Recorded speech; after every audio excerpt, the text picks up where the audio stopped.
I watched my wife's face drain of color as her naked photos with her personal trainer flashed across the 12-foot projection screen at her parents' Christmas Eve charity gala, in front of 120 donors, the mayor, and her entire family. Exactly 47 seconds into what was supposed to be her "thank you for your generosity" speech. If you've got some time and maybe something to drink, settle in. This one's long and it gets dark before it gets better. So here's what you need to know going in. 3 weeks before that gala, I was the guy who thought he had a good marriage. 10 years with a woman I thought I knew. And then I found out she'd stolen $85,000 from our joint accounts to fund a 14-month affair with her personal trainer. She gaslit me, drained my credit cards, and told me we couldn't afford to help my dying mother because money was tight. This is the story of how I went from being the invisible husband to the man who made sure she'd never be invisible again. Let me start at the beginning. I'm Robert Mitchell. I'm 38, and I work as a freelance cybersecurity consultant. Not glamorous, but it pays well enough. My dad was an electrician. My mom was a school secretary. Blue-collar family. Worked for everything we had. I met Jennifer Harrison 10 years ago when I was doing IT work for a children's charity foundation gala. She was 26, working there as a fundraising coordinator, and she was so far out of my league, it wasn't even funny. Old money family. The Harrisons owned half the commercial real estate downtown. Jennifer grew up with country club memberships and boarding school, and that kind of effortless elegance that people like me don't just have. We have to learn it. And usually we learn it wrong. But for some reason, she liked me. She said I was refreshingly real compared to the trust fund bros her parents kept trying to set her up with. We got married a year later. I was 28, stupid in love, and convinced that if I just worked hard enough, I could be worthy of her world. Her parents were polite. That's the word, polite. Her mother, Patricia, would smile at family dinners and say things like, "Robert works with computers, dear," in that tone that made it clear she meant Robert fixes computers in people's basements. Her father, David, barely spoke to me, except to ask about my 401k, or whether I'd considered more stable career paths. I told myself it didn't matter. Jennifer loved me. That was enough. For 10 years, I worked my ass off trying to keep up with her lifestyle. She drove a Lexus SUV. I drove a 12-year-old Toyota. She wore designer clothes to charity events. I rented suits. She belonged to a world of galas and donor dinners and wine-tasting fundraisers, and I was always the guy in the corner who didn't know which fork to use. But I loved her, and I thought she loved me. By October 2023, about 14 months ago now, things seemed fine on the surface.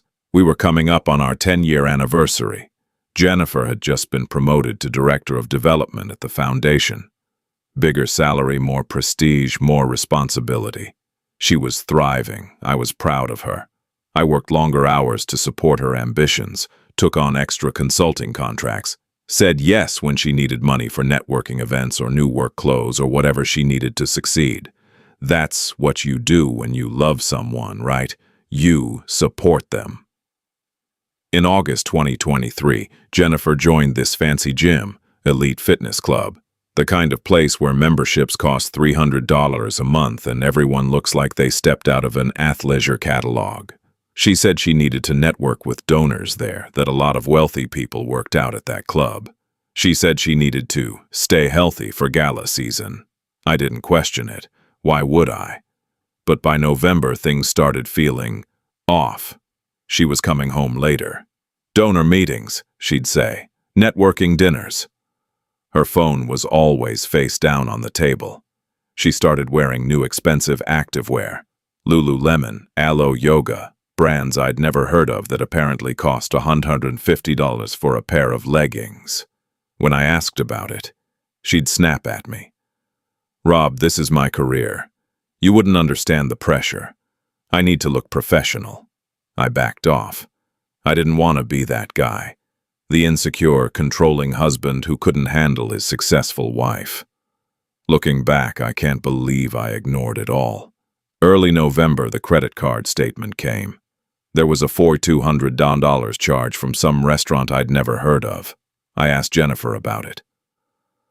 "Oh, that was the donor appreciation dinner," she said, barely looking up from her laptop. "I had to cover it. The foundation will reimburse me." I checked our joint account 2 weeks later. No reimbursement. When I brought it up, Jennifer got irritated. "It takes weeks, Rob. Stop micromanaging the finances. You're being paranoid."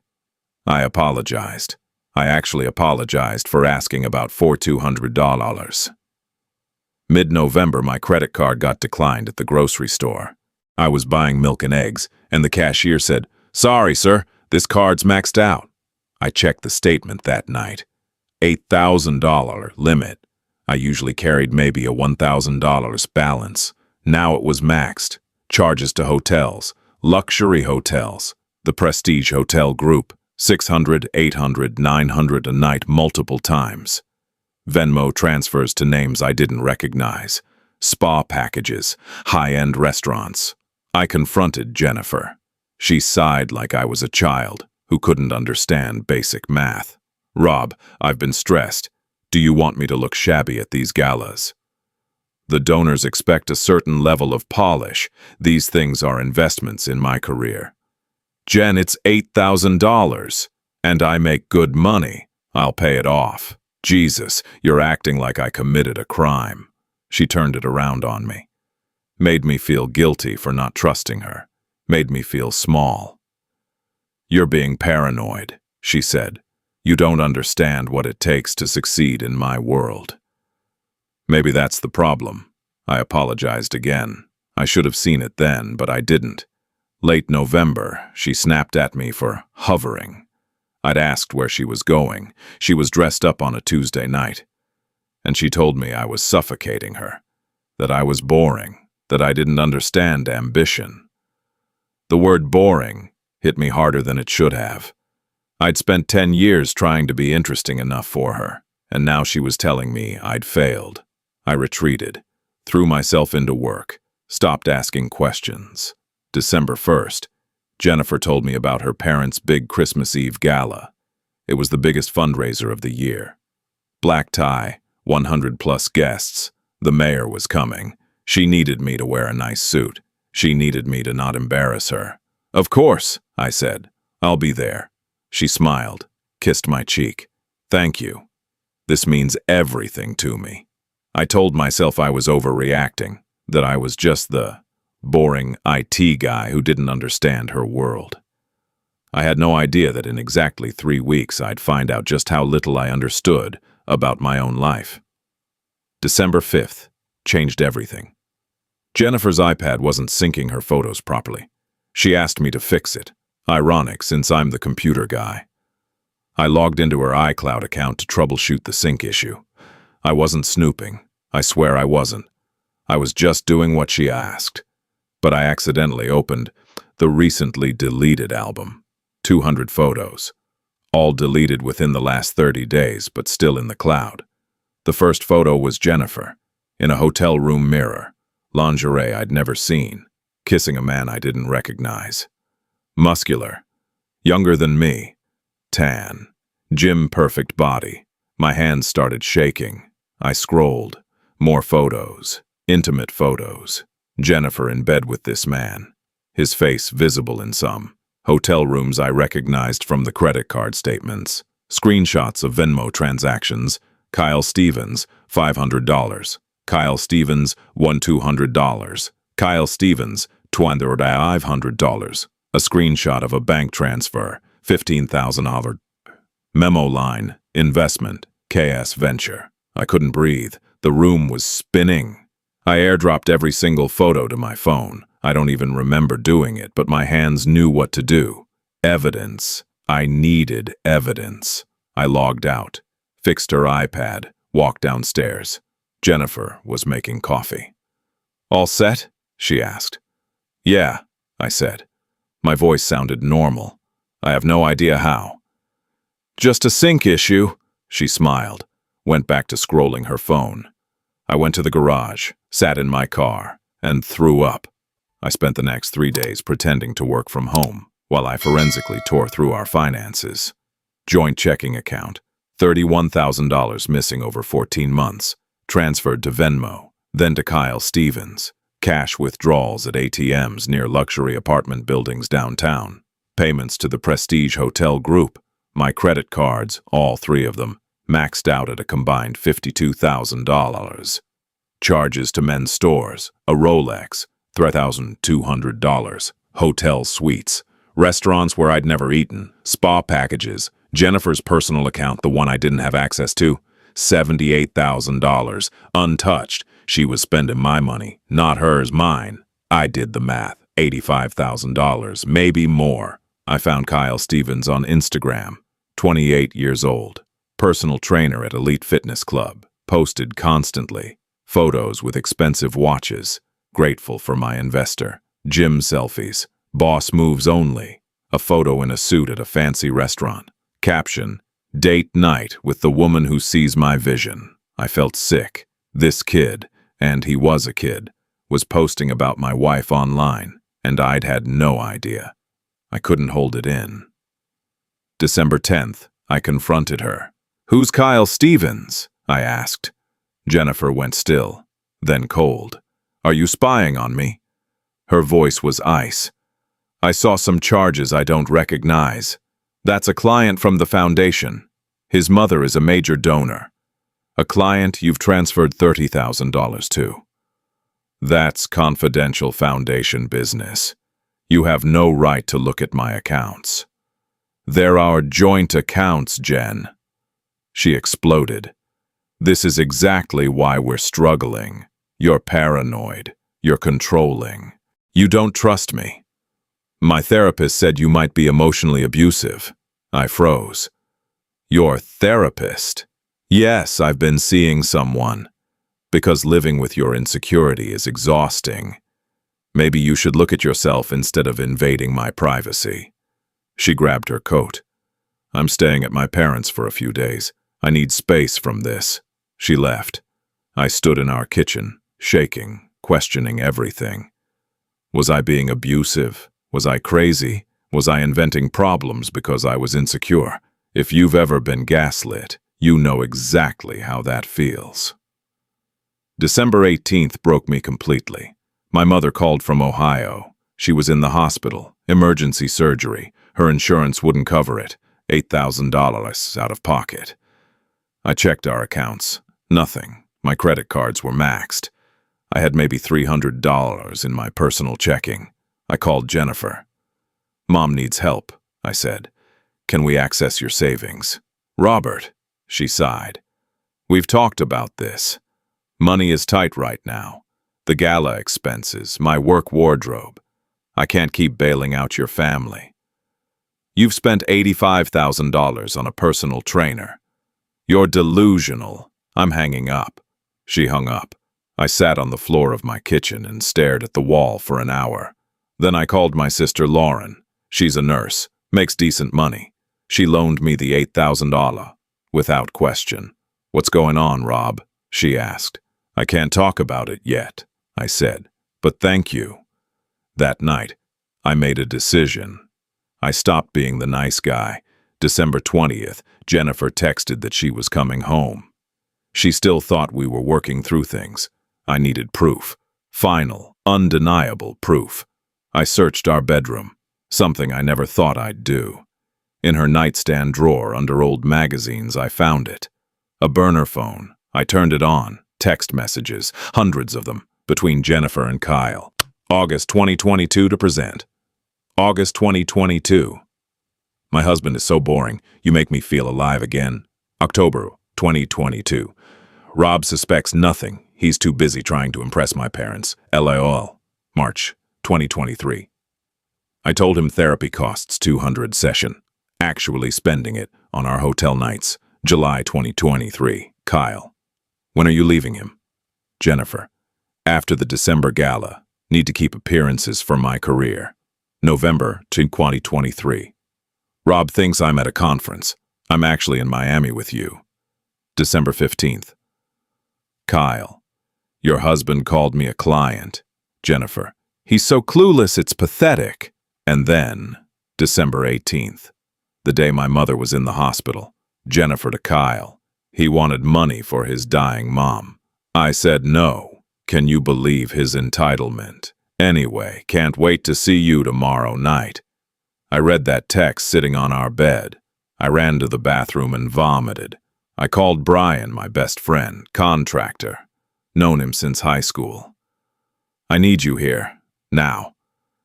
He came, found me on the bathroom floor. I couldn't speak. He took the phone from my hand, read the messages. Jesus Christ, Rob, how long?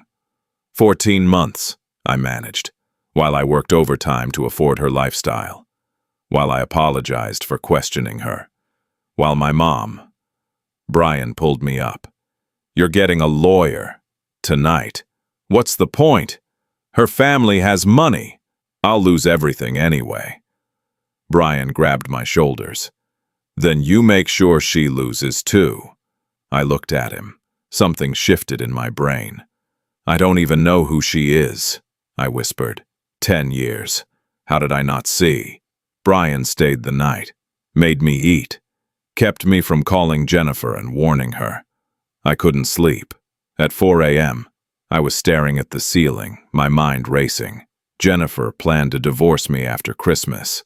The texts made that clear. She wanted to maintain her image through gala season, then discard me. Timeline. The gala was December 24th, Christmas Eve.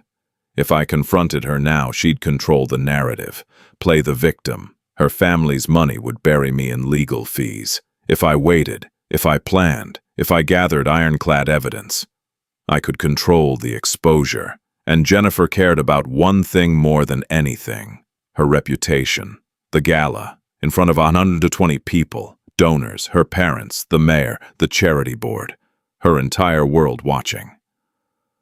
I thought about what she'd said to Kyle. He's so clueless, it's pathetic. She wanted me invisible. Fine. I'd disappear. Until the moment it destroyed her. I had 4 days until the charity gala. 4 days to become someone Jennifer never knew I could be. The boring, predictable husband was about to give the performance of his life. December 21st, 8 a.m. I called a divorce lawyer, Marcus Reynolds, referred by Brian. Marcus met me at his office. I brought everything. Bank statements, credit card bills, the burner phone, photos from the iCloud, Kyle's Instagram screenshots. Marcus went through it all methodically. This is bad, he finally said. But you have leverage, financial fraud, infidelity with documented proof. We can file for divorce with cause. I don't want to just file, I said. I want to expose her publicly first. Marcus leaned back. That's legally risky. She could claim harassment, defamation. Is it defamation if it's true? No. If you document everything and file immediately after, she can't claim harassment. But, Robert, this could get ugly. It's already ugly. Marcus nodded. All right, here's the strategy. File divorce papers December 26th. Expose the affair December 24th at this gala. Have all financial evidence ready for court. Time it so she can't control the narrative. He connected me with a forensic accountant, Daniel Oakes, specialized in financial fraud cases. Daniel reviewed everything that afternoon. She's committed financial fraud, Daniel said flatly.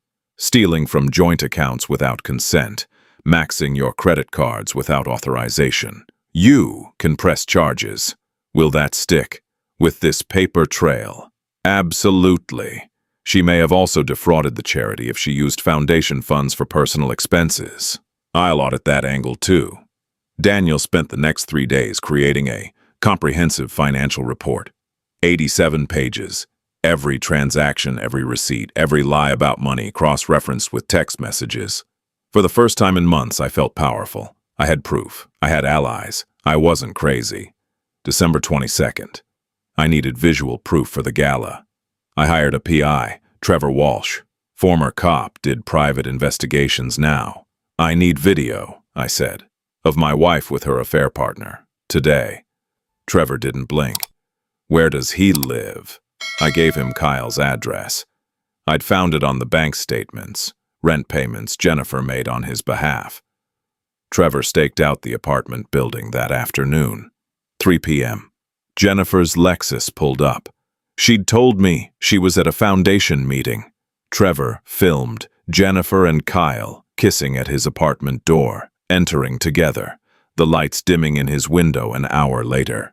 Timestamps, GPS coordinates, license plate visible. Meanwhile, I was building something else, a presentation. Title slide, The Truth About Trust and Charity. Slides 2 to 10, bank statements showing $85,000 in theft. Slides 11 to 15, my maxed out credit card statements. Slides 16-20, text message screenshots, the worst ones. My husband is so boring. Rob suspects nothing. I told him therapy costs $200 session, actually spending it on our hotel nights. Slides 21-25, photos from Jennifer's deleted iCloud album, intimate photos, her with Kyle, gifts she'd bought him, censored enough to stay borderline appropriate, but unmistakable. Slides 26-30, Trevor's surveillance video, Jennifer entering Kyle's apartment yesterday while claiming to be at a meeting. Slide 31, a timeline, 14 months of lies, August 2022 to December 2023. Final slide, she stole $85,000 from our joint accounts to fund this affair. On December 18th, when my mother needed emergency surgery, Jennifer told me we couldn't afford to help, that money was tight. This is where our money went. I put a photo of my mom in her hospital bed next to a photo of Kyle wearing the Rolex Jennifer bought him. I saved it all to a USB drive, tested it 3 times to make sure it worked. Brian came over that evening, looked at the presentation. "This will ruin her," he said quietly. "I know. Are you sure?" I thought about my mother in that hospital bed, about 14 months of gaslighting, about Jennifer laughing with Kyle about how clueless I was. Yes, December 22nd and 23rd were the hardest days of my life. Jennifer came home, acted completely normal. I had to give the performance of my life. I smiled, asked about gala preparations, helped her pick out her dress. "You'll look beautiful, Jen," I said. Meant it somehow, even knowing what I knew. She beamed. "Thank you, honey. This gala means everything to me." "I know," I thought. I even apologized. "I'm sorry I've been stressed about money. You're right. I need to trust you more." Jennifer looked relieved. "I'm glad you're finally understanding. I know I can be intense about my career, but it's important to me." "I get it," I said. Inside, I was screaming. December 23rd, night. Jennifer went to a final gala meeting. I knew where she really was. Trevor confirmed. Kyle's apartment. While she was gone, I packed all her belongings into boxes, changed the locks on our house. Marcus said it was legal since I was filing for divorce within 72 hours. I packed the USB drive, checked it one more time. I texted Marcus. "Everything ready?" Marcus. "Divorce papers drafted. Will file electronically December 26 at 9 a.m. Police report for financial fraud ready to submit. Restraining order drafted if needed." I texted Brian. "It's happening tomorrow." Brian. "I'll be there. Back row, just in case." I looked at myself in the mirror, put on my suit. This was the last day of my old life. December 24th, Christmas Eve, the gala. Jennifer left early for setup, kissed me goodbye. "See you at 6, she said. I waited until she was gone. Then I drove to the Grand Riverside Hotel. The ballroom was already being decorated. Christmas Eve theme, elegant, expensive, a massive 12-foot projection screen for the thank you presentations. Perfect. I approached the AV technician during setup. Young guy, maybe 25. "Hey man," I said. "Can I talk to you for a second?" I told him a version of the truth. My wife was having an affair. I had proof on this USB drive. I needed it to play during her speech. "I don't know, man," he said. "I could get fired." I handed him $200 cash. "Please. She's been gaslighting me for over a year. I just need the truth out there." He looked at the money, then at me. "What time's her speech?" 8:15. "Give me the drive. I'll set it on a timer. It'll play automatically, and I'll make it so I can't stop it for at least 2 minutes. But after that, I'm shutting it down. Deal?" Deal! I handed him the USB drive. My hand was shaking. 6 p.m. The gala began, cocktail hour. I walked into that ballroom like I'd walked into 100 of her events before. The supportive, invisible husband in the rented suit. But this time I had a plan that would make sure Jennifer never called anyone invisible again. The ballroom was stunning. White and gold decorations, Christmas lights everywhere, a string quartet playing, champagne flowing, 120 people, maybe more. Jennifer's parents, David and Patricia Harrison, holding court near the donor wall. Her brother Michael with his wife.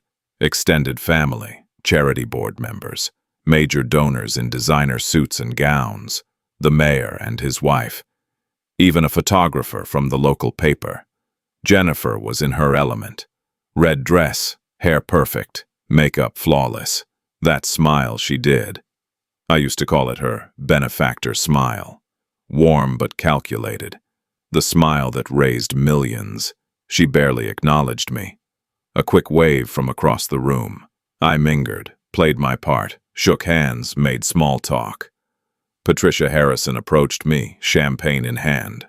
"Robert, Jennifer looks radiant tonight." "She does," I said. "You're lucky to have her." "I'm aware." I smiled. Not for long, I thought. 7:30 p.m. Dinner was served. I sat at a table near the back. Brian was at the very back row, baseball cap on, trying to blend in. Our eyes met. He nodded. Speeches began. David Harrison went first. "Tonight, we celebrate generosity and the power of giving back to our community. Because of your incredible support, we've changed countless lives." Applause, smiles, everything perfect. 8:15 p.m. Jennifer's turn. She approached the podium, beaming, note cards in hand. The 12-foot projection screen behind her showed the foundation logo. "Good evening," Jennifer began. Her voice was confident, warm. "I'm Jennifer Harrison, Director of Development. Tonight I have the incredible honor of sharing with you the impact your generosity has made." The audience smiled. "Thanks to your incredible support, we've raised over $2 million this year for children in need." The projection screen flickered. Jennifer paused, glanced back, confused, murmurs in the audience. The screen went black, then white text appeared. "The truth about trust and charity." Jennifer froze. What is this?" She looked at the AV tech. "Someone stop this." The second slide appeared. A bank statement, crystal clear, joint account, Mitchell, Robert, and Jennifer, highlighted in red. $31,000, transferred to Kyle Stevens, August 2022 to December 2023. Gasps rippled through the ballroom. Patricia Harrison stood up. "Jennifer, what is that?" The third slide. My credit card statement, maxed at $18,000. Charges highlighted, Prestige Hotel Group, $897, $650, $945. The fourth slide. Another credit card, $17,000. Charges to luxury men's stores. A Rolex purchase, $3,200. David Harrison's voice boomed, "Turn this off now." The AV tech, per our plan. "I can't, sir. It's on a timer. Something's wrong with the system." The fifth slide. Text messages. Large enough for everyone to read. "My husband is so boring. You make me feel alive again. Rob suspects nothing. He's too busy trying to impress my parents. LOL." The ballroom erupted in gasps and whispers. Jennifer, panicking. "This is fake! Robert did this! He's harassing me!" The sixth slide. I told him therapy costs $200 session, actually spending it on our hotel nights. Someone in the audience, oh my God, the seventh slide, a photo from Jennifer's deleted iCloud album. Jennifer in a hotel room mirror, lingerie, kissing a muscular young man, censored enough to be borderline appropriate, but unmistakable. Patricia Harrison's hand flew to her mouth. The eighth slide, another photo, Jennifer and Kyle, his face visible, intimate. No question what was happening. Board members were standing now, shouting, "Jennifer, is this true?" The ninth slide, video footage, timestamp, December 22nd, 2023, 3:47 p.m. Jennifer's Lexus, pulling up to an apartment building. Jennifer and Kyle, kissing at the door, entering together. Caption, while she told me she was at a foundation meeting. The 10th slide, a timeline. 14 months of lies, August 2022, December 2023, 85,000 plo. Stolen from joint accounts and credit cards, gaslighting, manipulation, financial fraud. The final slide. A photo of my mother in her hospital bed, intubated, post-surgery. Next to it, a photo of Kyle Stevens wearing a Rolex from his Instagram. Text. On December 18th, my mother needed emergency surgery. Insurance wouldn't cover $8,000. I asked Jennifer for help. She said, "Money is tight, I can't keep bailing out your family." This is where our money went. The screen faded to black. The ballroom was chaos. People standing, shouting, crying. Jennifer, tears streaming, mascara running. You bastard! You planned this! I stood up, walked calmly to the podium, every eye in the room on me. I took the microphone from Jennifer's shaking hand. "Good evening." My voice was steady, calm. "I'm Robert Mitchell, Jennifer's husband of 10 years. I apologize for interrupting this celebration of charity and generosity." Patricia Harrison was crying. David was on his phone, probably calling a lawyer. "For 14 months, I continued, my wife stole from our joint accounts, money I earned working 60-hour weeks, to fund an affair with her personal trainer, Kyle Stevens. She maxed out my credit cards to buy him luxury gifts. She lied to me about therapy bills, foundation expenses, and business trips." Jennifer collapsed into a chair, hyperventilating. "And when my mother needed surgery, she told me we couldn't afford it, while spending $85,000 on her boyfriend. The mayor and his wife were heading for the exit. I'm sharing this publicly tonight because Jennifer planned to divorce me after the holidays, and I wanted you all to know the truth before she controlled the narrative. I've already filed a financial fraud report with the police. My lawyer has divorce papers ready." I looked directly at Jennifer. "Yes, I'm aware this is dramatic, but you know what's more dramatic? Being gaslit for a year while your spouse destroys your finances and calls you delusional." I set the microphone down. Looked at Jennifer one last time. "You wanted me invisible, Jen. Congratulations. I disappeared just long enough to plan this." I walked out of the ballroom. Brian followed me into the parking lot. Behind us, we could hear the chaos. Shouting, crying. Michael, Jennifer's brother, ran after me. "Did you have to do it like this?" I turned. "Yes, I did. She's still my sister, and I was still her husband. She didn't care." I got in my car. Brian got in his. As I drove away, my hands were shaking on the wheel. Brian called, "Holy shit, dude! You actually did it!" "Yeah," I said. My voice sounded hollow. "It's done." As I drove away from that hotel, I couldn't tell if I felt victorious or empty. Maybe both. But for the first time in 14 months, I wasn't the one hiding. The next 48 hours were a blur. Christmas Day, I spent at Lauren's house. Couldn't be alone. "You're trending on local Twitter," Lauren said, showing me her phone. "It's a charity gala exposure." I didn't look.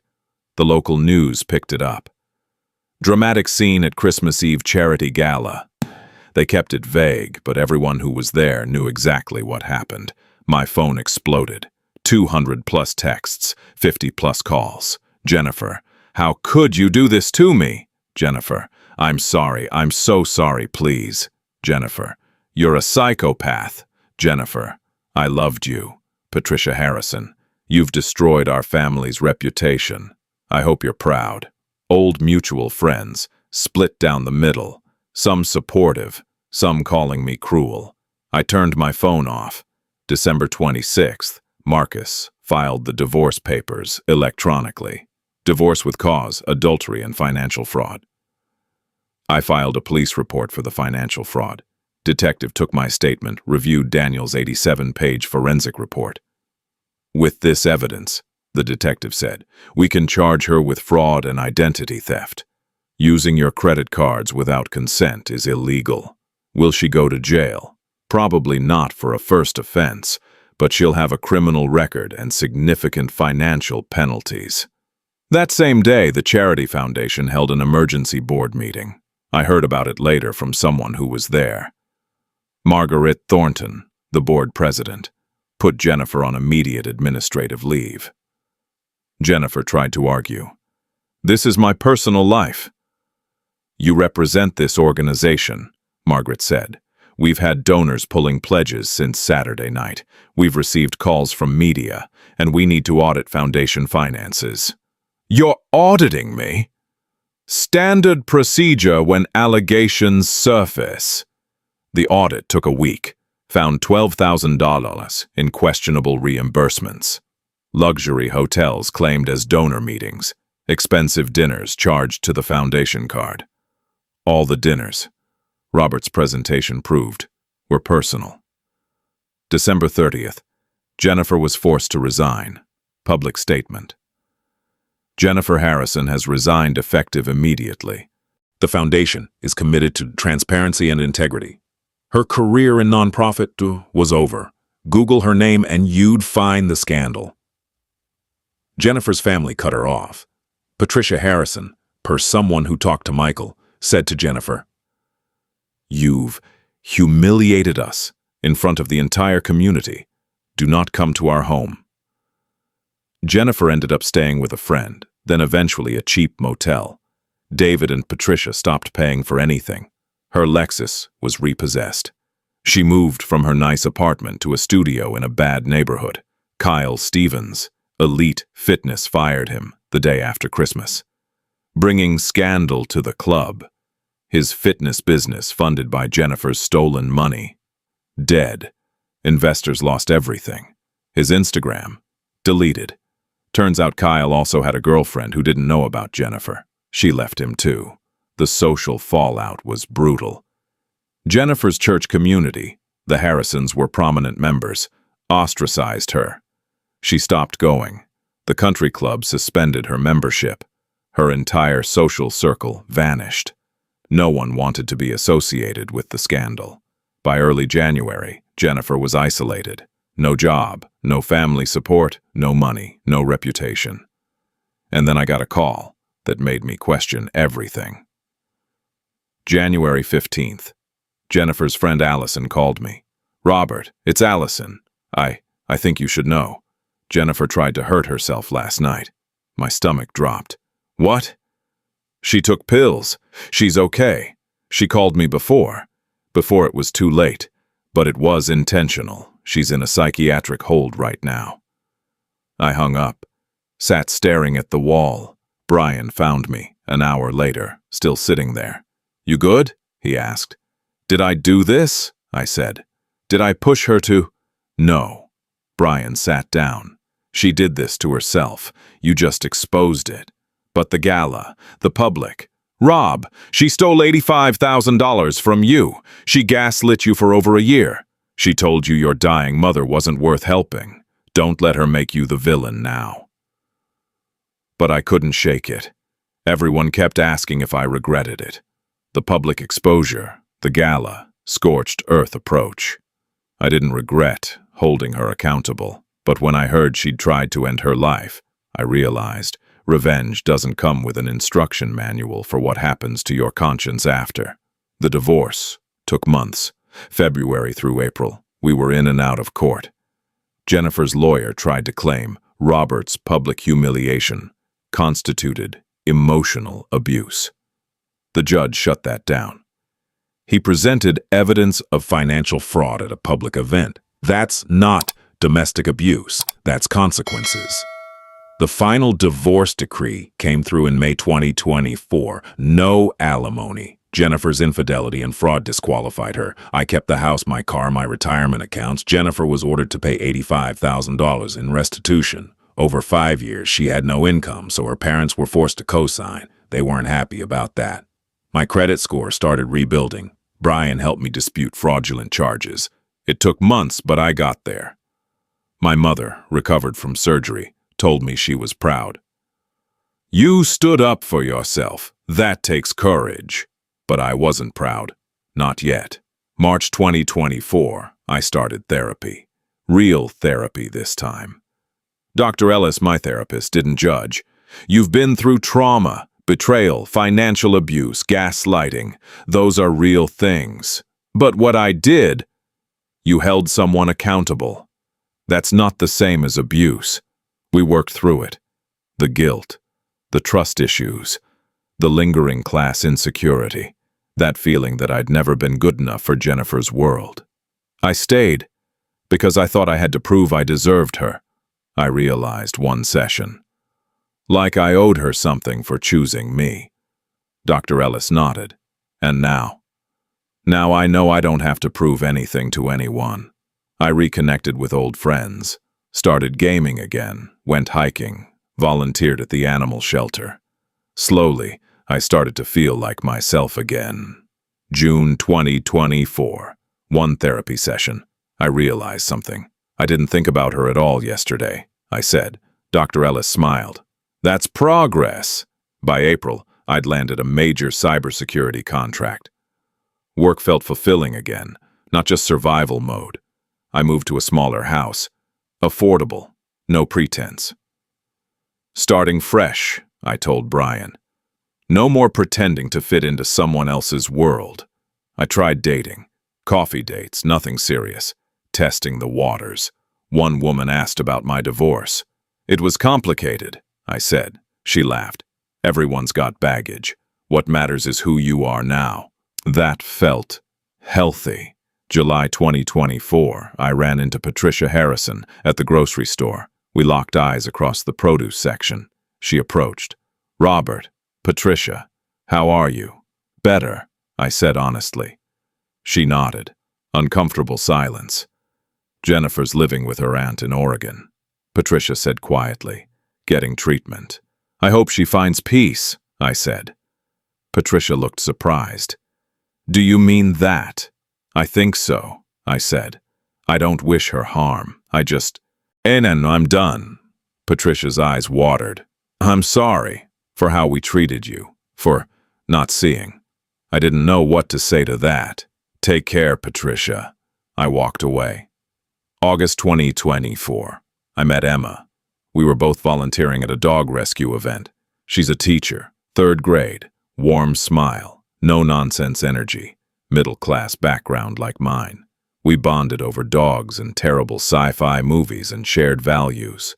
She asked me out for coffee. I was nervous. I'm divorced. It was really complicated. Emma shrugged. Everyone's got a past. What matters is who you are now. We took it slow. No rush. But there was something there. Something real. I forgot what it feels like, I told Brian, to be with someone who doesn't make me feel small. Brian grinned. That's called a healthy relationship, dude. By fall, Emma and I were serious. She met Lauren, met Brian, met my mom. Everyone loved her. She's good for you, my mom said. You smile again. I did smile again. That felt like winning. I didn't wake up one day magically healed, but I woke up one day and realized I'd gone 48 hours without thinking about Jennifer. That felt like winning. It's December 2024 now.